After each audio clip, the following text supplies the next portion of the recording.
So in this video we're going to be fixing a leak on a rubber hose. This is the finished product and you can see we do have a hose clamp, but we were going to do it first was just take an ear clamp like this, put it over and clamp it, and that would give it more of a low profile look. But once we put the shrink tube on and we tested it, it wasn't quite tight enough on there, it wasn't holding the pressure, and once we added the hose clamp here, now it's not leaking out anymore. We're going to be fixing this rubber hose. We have one hole that's right there and it's leaking out there. And once this busted, we actually had this vinyl airline that we've been using for a while, and it's terrible. I mean, it stays in the shape, it doesn't lay down. Like you can see, this just lays down in a pile. This is like piling over everything, and it's just always in the way. I would not recommend vinyl hose. Rubber air hose is just much better, so we're gonna finally fix this. We're gonna be using these barbed fittings.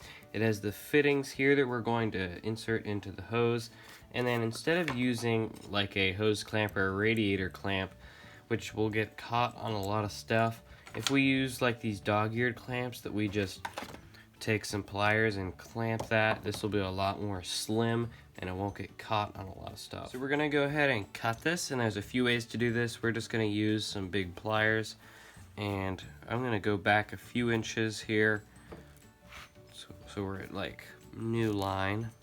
I'm gonna cut that. Hopefully we'll get a nice clean cut. That looks pretty nice. So if we use one of these fittings and we put it in there, they are way too loose, so it's probably the next size up. These are a 1/4 inch, so we definitely got the wrong fittings, but we'll see if we have any here. So here's the barbed fitting box. We have some brass fittings, plastic fittings in here. We look through here. Looks like we have a plastic fitting that's the right size. It'd be better if it's brass, but I think this will work. So this plastic fitting has the correct size thread.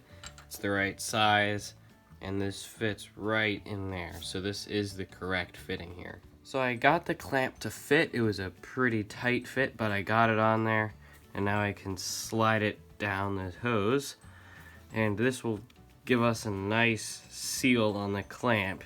But yeah, that was definitely hard to work it on here, but now I can work it down the clamp, and you can see I'll be able to just put this in, and then we'll slide it back over, which will be a little tricky because this expands the hose a little bit, but I think we'll be able to work it over and then clamp it. So we're looking at the end of the old piece, and it has the correct fitting here, and there probably is a barbed fitting going into the hose. So let's just grind this down and see if there is one inside. So I ground through the rubber here, and sure enough, I can see that there's a barbed fitting under there. So that's great. We'll probably just be able to use this fitting here. So now we're just working on getting that flare off so we can pull the fitting out. So now with the knife, we'll just work it off, removing some of that rubber hose and just trying to pick away at that flare just to try to wiggle that up. There we go. Finally came off. You can see we have the correct barbed fitting. If you're having a hard time moving this clip around on the hose, you can just dab it with a little bit of silicone grease. Make sure it's silicone grease and no other type. All of the other kinds will dissolve the rubber. So now you can see that moves much easier. It still is a tight fit, but it fits better. So now we can go ahead and take our fitting, slide it in, and then just slide this on top of there. Right there. So we have this fitting placed directly in the middle of the barbed fitting. I can feel the end is right here. So right now we have it centered. And I'll take some flush cutter pliers and I'll just crimp it real tight. And what this will do is really crimp it on there. There we go. So we'd like to get some shrink tube to cover up that metal piece we just put on there. We have a piece here, it looks like this will fit. So we'll cut off a little piece of this shrink tube, and we can go ahead and put this on here. It fits nicely. Now with a hot air gun, we're able to just put the heat on this and shrink it up.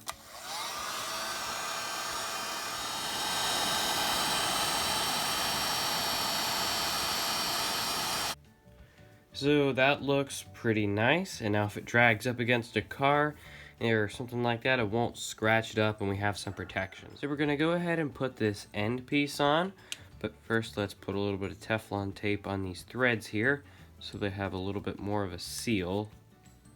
And it's always the opposite direction of what you think whenever you're putting the Teflon tape on. So we'll just start tightening these on. And this is a tapered thread, so what's happening is the interference of the threads is what seals it. And now we're just gonna snug this up and get it nice and tight.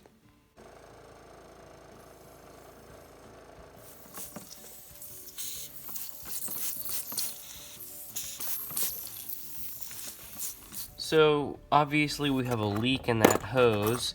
So we're going to look through some of our radiator clamps and find one that looks like is the right size. Let's try using this. So now we'll go ahead and snug up the hose clamp and give it another test.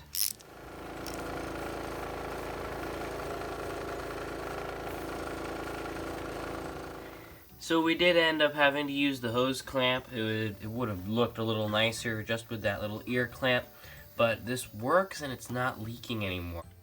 So that would have been nice if we were able to get this clamp to work and we didn't have to put on another hose clamp. Maybe if we put 2 of these low ear clamps, but I know that it works, and that's the main part. So I hope you guys found this video useful. If you did, don't forget to like and subscribe, and we'll see you next time.